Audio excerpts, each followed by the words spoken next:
केवल एक भजन करने वालों को ही मां नर्मदा ने नहीं तारा। जो पाप कर्म में लिप्त है उसको भी मां नर्मदा तार रही है।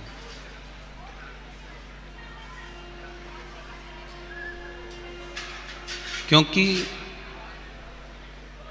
मां होती ही ऐसी है। अगर एक बेटा अगर बेकार है और एक बेटा अच्छा है तो भी मां जो बेकार बेटा है ना उसके लिए भी कभी बुरा नहीं सोचती।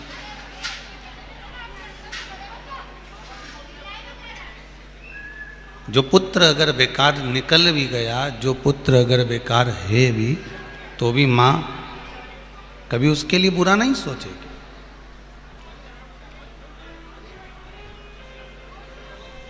मां उसके लिए अच्छा सोचने का प्रयास ही करती है।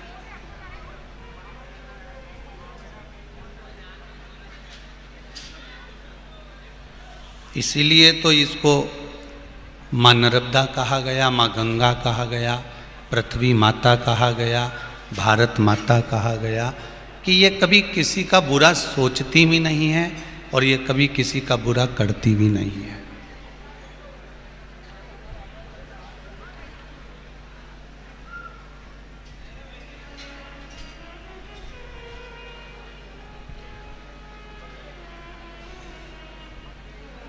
इसलिए शायद भारत माता की सेवा में अगर जो लगा रहता है, भारत माता के इस रक्षा में जो लगा रहता है, धर्म की रक्षा में जो लगा रहता है, सत्कर्म में जो लगा रहता है, वो कभी मरता नहीं है।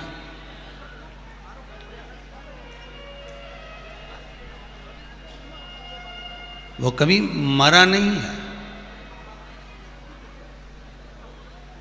वो भारत माता की सेवा कर कर, धर्म की रक्षा कर कर, अपने हिंदू धर्म को आगे बढ़ाता हुआ, सत्कर्म की ओर अग्रण्य होता हुआ वो केवल शहीद हुआ है, पर मरा नहीं है। वो अभी भी जीवित है, मरा नहीं है वो।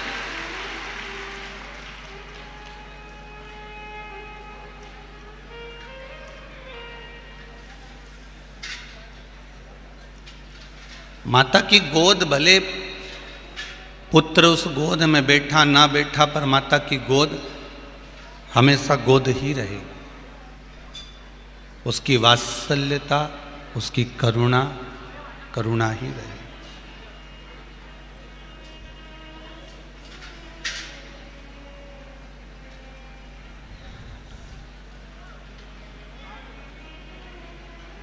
आप किसी भी रूप में शिव जी को जल चढ़ा रहे हो, आप किसी भी रूप में भगवान का भजन कर रहे हो, आप किसी भी रूप में भगवान को रिझाने का प्रयास कर रहे हो, भगवान रिझेगा, आपका होगा। ऐसा नहीं है कि परमात्मा नहीं रिझेगा। एक छोटा सा बच्चा जिद करता है अपनी मां से, मां,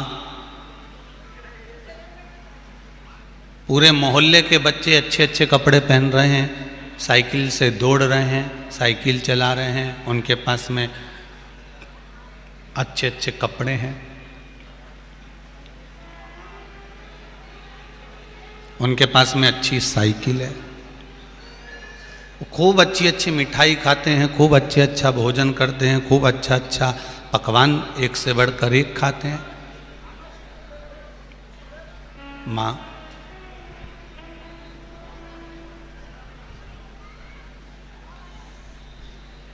इनके जैसा भाग्य अपना क्यों नहीं है? इनके जैसा भाग्य तो अपना भी होना चाहिए ना माँ। ये भी तो इतने अच्छे कपड़े पहनते हैं, ये भी तो इतने अच्छा भोजन करते हैं, ये भी तो इतने अच्छे से रहते हैं, तो इनके जैसा भाग्य हमारा अपना क्यों नहीं है? अब एक माँ होती तो कर्म का रोना रोती, एक माँ होती तो अपने भाग्य के लिए रोती और उसने अपने बेटे को ये नहीं कहा कि भाग्य के लिए रोना है। उसने एक ही बात कही कि पूर्व में हो सकता है हमने कोई बेकार कर्म करा होगा तो आज हमको थोड़ा सा भोगना पड़ रहा है, पर चिंता मत करना, यदि ये दिन नहीं रहे तो वो दिन भी नहीं रहेंगे। चिंता ना करिएगा, समय आएगा, बदलता है।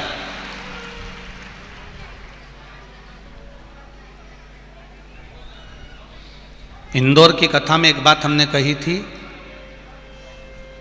कि भारत के विकास को अगर देखना है, भारत की भूमि के विकास को देखना है तो शहरों में जाकर देखिए कि भारत ने कितना विकास किया है, और भारत के भाव को देखना है तो गांव में जाकर देखिए कि भारत में कितना भाव भरा हुआ है।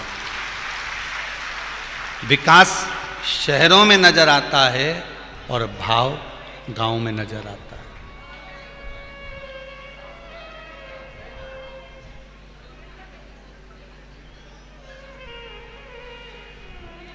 इंदौर की कथा में कहा था कि शहर में अगर कोई संत आ जाता है तो लोग उसको भिखारी समझते हैं, और गांव में अगर कोई भिखारी भी आ जाता है तो लोग उसे संत समझते हैं। बस यही भाव यही सिद्ध है। गांव में अगर कोई आ भी गया तो उसको संत समझा गया। गांव में हाथी भी आ गया ना तो बुजुर्ग दादाओं ने अपने अपने पोता पोती से कहा, हाथ जोड़ गणपति जी है, हाथ जोड़ जल्दी से गणेश जी।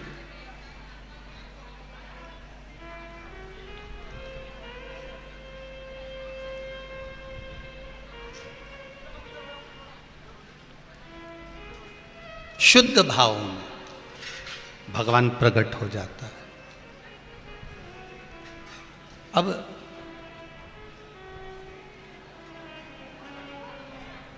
एक लोटा पानी भी अगर आप शंकर जी को चढ़ा रहे हो, शिव जी का अगर मंत्र स्मरण कर रहे हो, पंचाक्षर मंत्र नमः शिवाय जप रहे हो, ओम नमः शिवाय जप रहे हो, महामृत्युंजय मंत्र जप रहे हो, या ओम नमः शिवाय कह रहे हो, या श्री शिवाय नमस्तुभ्यम कह रहे हो, या आप राम जी का नाम जप रहे हो, भगवान कृष्ण का नाम जप रहे हो, माँ जगत जननी दुर्गा भवानी का नाम जप रहे हो,